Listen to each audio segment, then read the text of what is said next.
بەداخێکی زۆر گەورە و گرانەوە لە کاتێکی تریشدا تا ئەم دەقی منم قسەی لەگەڵ جەنابتان ناکەم مریشکی تورکی بە 100 تەن و بە 500 تەن و لەوانەیە بە 10,000 تەنیش بێت داخلی هەرێمی کوردستان بێ. منەمێت تۆزێک بۆتان بەحسی مریشکی بەستووکەم.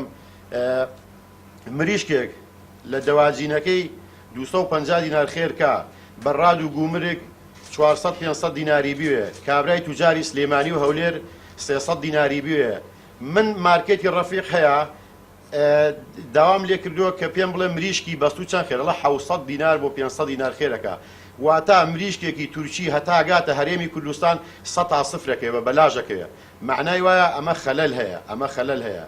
داواکارم لە حکوومەتی هەرێمی کوردستان ئەو مریشکە کە بە ناو تووچیە سەرچاوەکەی دیار نییە نەیەڵە داخلی هەرێمی کوردستان بێ. ئێمە لە کاتێکدا لە هەموو هەرێمی کوردستان داواتە هەرسێ پارێزگاکەی هەرێمی کوردستان زیاتر لە 2 ملیۆن نەفەر بەعیشی مریشکەوە خەریکین، واتە بە پرۆژە و حرەس و کابرای غاز و گاز و دەرمان فرۆش و مریشک فرۆش و جوملەچی و تقریبا 2 ملیۆن نەفەر ئێمە لە هەموو هەرێمی کوردستاندا بەم عیشەوە خەریکین، واتە تاکە شت مابێ لە هەرێمی کوردستاندا بەس مریشکە و بەیتی پلاستیکێ، بەڵام زۆر بەداخەوە خەریکە مریشکیش لە ناوچێ.